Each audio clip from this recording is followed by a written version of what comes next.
Perkenalkan, nama saya Nurul Hasana, NPM 071. Dan perkenalkan, nama saya Nasrullah, NPM 072. Perkenalkan, nama saya Nur Mahmudi dengan NPM 073. Perkenalkan, nama saya Fadiatus Solihah, NPM 077.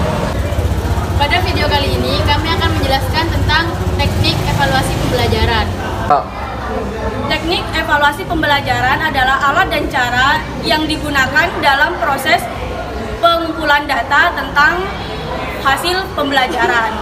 Teknik evaluasi pembelajaran itu ada dua, yaitu Tes dan non-tes.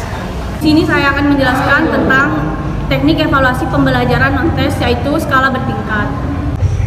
Skala bertingkat menggambarkan suatu nilai yang berwujud angka terhadap suatu hasil penentuan. Kita dapat menilai hampir segala aspek dengan skala. Dengan maksud agar pencatatannya objektif, maka penilaian terhadap penampilan atau penggambaran kepribadian seseorang disiapkan dalam bentuk skala. baik di sini saya akan menjelaskan teknik evaluasi pembelajaran non-tes, yaitu kuesioner. Jadi kuesioner itu adalah sebuah daftar pertanyaan yang harus diisi oleh orang yang akan diukur, atau bisa disebut dengan responden, seperti angket. Angket juga termasuk alat untuk mengumpulkan data atau informasi. Kuesioner juga sering digunakan untuk menilai hasil belajar ranah efektif. Dan kuesioner dapat ditinjau dari beberapa segi. Yang pertama, ditinjau dari segi siapa yang menjawab. Maka ada yang namanya kuesioner langsung dan kuesioner tidak langsung. Dan ditinjau dari segi tanya jawab, ada kuesioner tertutup, kuesioner terbuka, dan daftar cocok atau checklist. Seperti contoh ini dan ini. Baik, Assalamualaikum warahmatullahi wabarakatuh. Sebelumnya, perkenalkan, nama saya Samsul Arifin dengan nomor NPM 212221111073 dari Prodi Pendidikan Ekonomi 3C. Di sini saya akan menjelaskan tentang teknik evaluasi pembelajaran non-tes, yaitu daftar cocok. Nah, apa sih daftar cocok itu? Daftar cocok atau checklist adalah beberapa pertanyaan yang diajukan kepada perespon yang sedang dievaluasi dengan hanya menggunakan tanda cocok yang telah disediakan. Seperti itu. Selanjutnya saya akan menjelaskan wawancara atau interview adalah suatu metode dengan atau cara yang digunakan untuk mendapatkan jawaban dari responden dengan jalan tanya jawab sepihak. Nah, tujuan wawancara ini untuk memperoleh informasi guna menjelaskan suatu situasi dan kondisi tertentu, untuk melengkapi suatu penyelidikan ilmiah dan untuk memperoleh data agar dapat mempengaruhi situasi atau orang tertentu. Baik, selanjutnya saya akan menjelaskan tentang pengamatan atau observasi, yang mana pengamatan di sini adalah suatu teknik yang dilakukan dengan cara mengadakan pengamatan secara teliti dan dicatat secara tersusun. Pengamatan juga di sini dapat mengukur dan menilai hasil belajar peserta didik, misalnya dengan cara mengetahui salah satu tingkah laku peserta didik dan lain sebagainya. Pengamatan dibagi menjadi dua, yaitu pengamatan partisipan dan pengamatan sistematik. Pengamatan partisipan adalah suatu pengamatan yang dilakukan oleh pengamat, akan tetapi pengamat tersebut mengikuti kegiatan yang sedang diamati. Sedangkan pengamatan sistematik yaitu pengamatan yang sudah disusun, di mana faktor-faktor yang akan diamati itu sudah disusun secara sistematis oleh pengamat itu sendiri.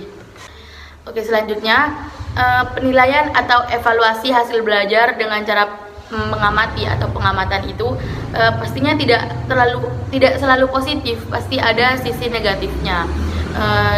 Sisi positifnya yaitu data pengamatan bisa didapat dari lapangan langsung oleh pengamat. Kemudian yang kedua, data hasil pengamatan dapat mencakup berbagai aspek kepribadian individu peserta didik. Kemudian sisi negatifnya yaitu pengamatan adalah salah satu alat evaluasi hasil belajar yang tidak selalu dapat digunakan dengan baik dan benar oleh para pengajar atau guru yang kurang memiliki kecakapan dalam melakukan pengamatan tersebut. Selanjutnya saya akan menjelaskan tentang teknik evaluasi pembelajaran non-tes, yaitu riwayat hidup. Nah, riwayat hidup ini merupakan suatu gambaran tentang keadaan seseorang selama masa hidupnya. Dengan mempelajari riwayat hidup, maka subjek evaluasi akan dapat menarik suatu kesimpulan tentang kepribadian, kebiasaan, dan sikap dari objek yang akan dinilai, yaitu siswa. Dan untuk selanjutnya di sini saya akan menjelaskan teknik evaluasi pembelajaran tes, yaitu tes diagnostis. Tes diagnostik itu adalah tes yang digunakan untuk mengetahui kelemahan siswa. Nah, berdasarkan tes tersebut dapat dilakukan dengan penanganan yang tepat terhadap siswa tersebut. Seperti contoh, menyusun kisi-kisi soal, menentukan bentuk dan jumlah soal yang sesuai. Baik, selanjutnya itu saya akan menjelaskan tentang teknik tes dari evaluasi pembelajaran, yaitu tes formatif. Nah, tes formatif biasanya dilaksanakan setelah selesai memaparkan materi atau pokok pembahasan. Nah, tes formatif juga berfungsi untuk menentukan tuntas tidaknya suatu pokok bahasan atau materi yang telah disampaikan. Nah, selanjutnya tes formatif. Tes yang dilaksanakan setelah selesainya satu pokok bahasan. Tes ini berfungsi menentukan tuntas atau tindaknya satu pokok bahasan. Tes sumatif, tes yang diberikan setelah sekumpulan suatu program pembelajaran selesai diberikan. Nah, biasanya tes sumatif ini dilakukan di akhir semester setelah para siswa menjelaskan program belajar dari suatu bidang studi. Selanjutnya di sini saya akan menjelaskan tentang teknik evaluasi pembelajaran, yakni teknik tes, yaitu perbandingan antara tes diagnostik, tes formatif, dan tes sumatif.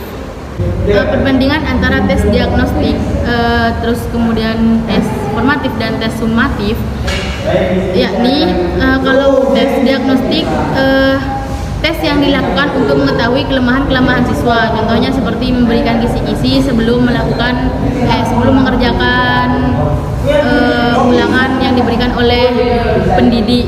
Kemudian yang kedua, tes formatif. Nah, tes formatif di sini dilakukan setelah selesainya satu pembahasan.